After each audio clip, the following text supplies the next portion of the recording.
नमस्कार, मैं आयुष और आप देख रहे हैं चकाचक एक्सप्रेस। आज का दिन है 12 जून और आज ही के दिन एक घटना घटी।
अगले 6 साल तक उनके कोई भी चुनाव लड़ने पर ही रोक लगा दी थी। यानी कि अदालत ने इंदिरा गांधी के चुनाव लड़ने पर रोक लगा दी। मुकदमे में इलाहाबाद हाईकोर्ट ने इंदिरा गांधी को चुनावों में धांधली का दोषी पाया गया था। मतलब कि इंदिरा गांधी को धांधली करने के आरोप में कोर्ट ने उन पर प्रधानमंत्री के खिलाफ या कोई भी चुनाव लड़ने के खिलाफ रोक लगा दी। संयुक्त सोशलिस्ट पार्टी के प्रत्याशी राजनारायण ने इंदिरा की जीत को कोर्ट में चैलेंज कर दिया था। रायबरेली संसदीय क्षेत्र से उनके निर्वाचन को चैलेंज कर दिया गया। हुआ यूं कि 1971 के रायबरेली चुनावों में इंदिरा गांधी को जबरदस्त जीत मिली थी। 1971 के रायबरेली के संसदीय चुनाव में राजनारायण को भारी अंतर से हराया गया था। हालांकि राजनारायण न केवल लगातार अपनी जीत के दावे कर रहे थे, बल्कि उन्होंने चुनाव परिणाम आने से पहले ही अपना विजय जुलूस तक निकलवा दिया था। लेकिन जब परिणाम घोषित हुआ तो राजनारायण हार चुके थे।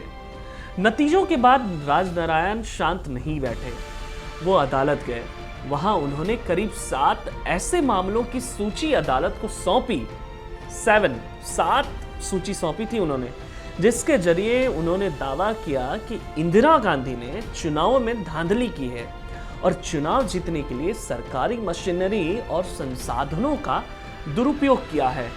लिहाजा उनका चुनाव यानी कि उनका निर्वाचन निरस्त कर दिया जाए और उन्हें पद से हटने को कहा जाए। अदालत ने उनके आरोप पत्र में बहुत से मामले को खारिज कर दिया, लेकिन कुछ मामले ऐसे थे जिसे अदालत ने सही पाया, क्योंकि प्रधानमंत्री हाउस के वाहन उनके चुनाव क्षेत्र में गए हुए थे। यानी कि इंदिरा गांधी जिस वाहन से प्रचार कर रही थी वो प्रधानमंत्री निवास का वाहन था।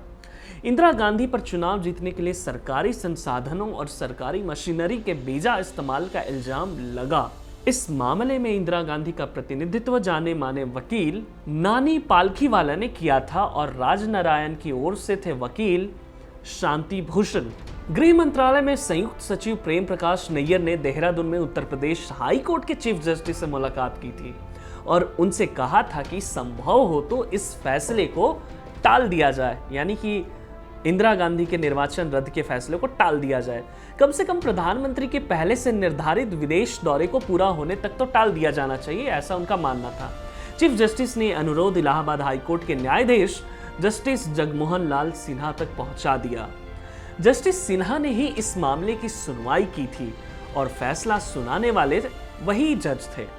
जज साहब इस बात से इतना नाराज हुए कि उन्होंने तुरंत कोर्ट के रजिस्ट्रार को फोन किया और फोन करके कहा कि वह घोषित कर दें कि 12 जून को फैसला सुनाया जाएगा। यानी जो आज 12 तारीख है 1975 में 12 जून को यह फैसला सुनाया गया।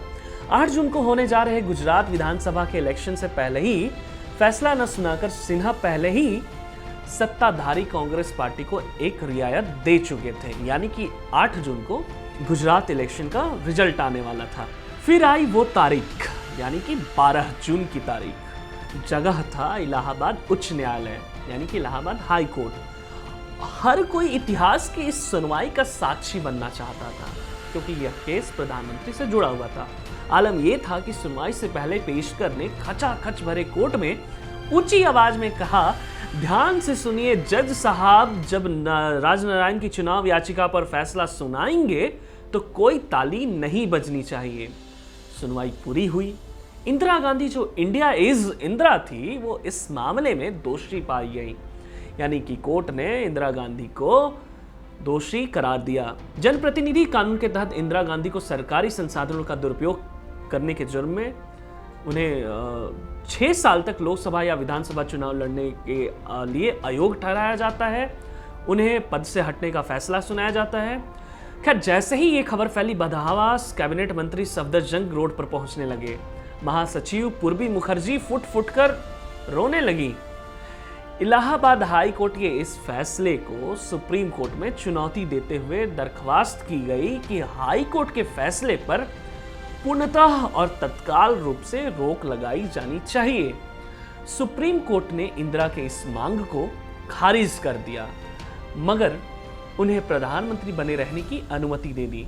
हालांकि वे अंतिम फैसला आने तक सांसद के रूप में मतदान नहीं कर सकती थी। कोर्ट ने बतौर सांसद इंदिरा गांधी के वेतन और तमाम तरह के भत्ते लेने पर भी रोक लगा दी। लेकिन गौर करने वाली क्या बात है? गौर करने वाली बात है कि सत्ता के नशे में चूर इंदिरा गांधी को कुर्सी से रुसवाई मंजूर नहीं था। इस फैसले से इंदिरा गांधी इतना क्रोधित हो उठी थी कि अगले दिन ही उन्होंने बिना कैबिनेट के औपचारिक बैठक के आपातकाल लगाने की अनुशंसा राष्ट्रपति से कर डाली, जिस पर राष्ट्रपति फरुखुद्दीन अली अहमद ने 25 जून और 26 जून की मध्य रात्रि में ही अपने हस्ताक्षर कर डाले थे और इस तरह देश में पहला आपातकाल लागू हो गया।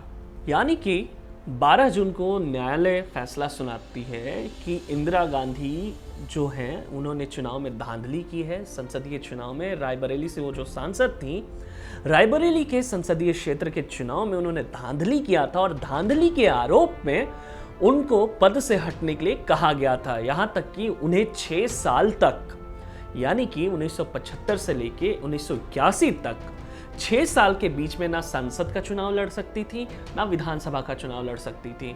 इस फैसले पर इंदिरा गांधी इतना क्रोधित उठी क्योंकि न्यायालय इंदिरा के पक्ष में काम नहीं कर रहा था। इंदिरा गांधी के विपक्ष में काम करने का काम न्यायालय कर रही थी। न्यायालय का काम तो सत्य को जांचना है और सत्य के बारे में ही बात करना है और जो सही है उसके बारे में फैसला सुनाना था।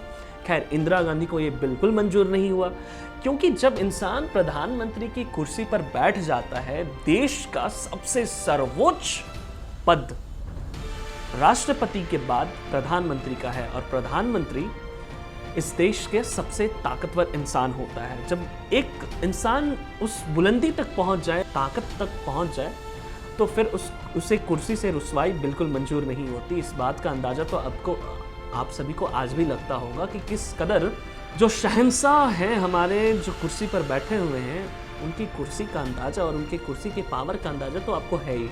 तो खैर, इंदिरा गांधी को ये बिल्कुल मंजूर नहीं था कि वो पद से हटे, प्रधानमंत्री पद से हटे, संसदीय क्षेत्र से उनका निष्कासन हो जाए, उनका निर्वाचन रद्द कर दिया जाए। तो उन्होंने क्या सोचा? उन्होंने एक उपाय सोचा, आपातकाल, देश में आपातकाल लगाने का।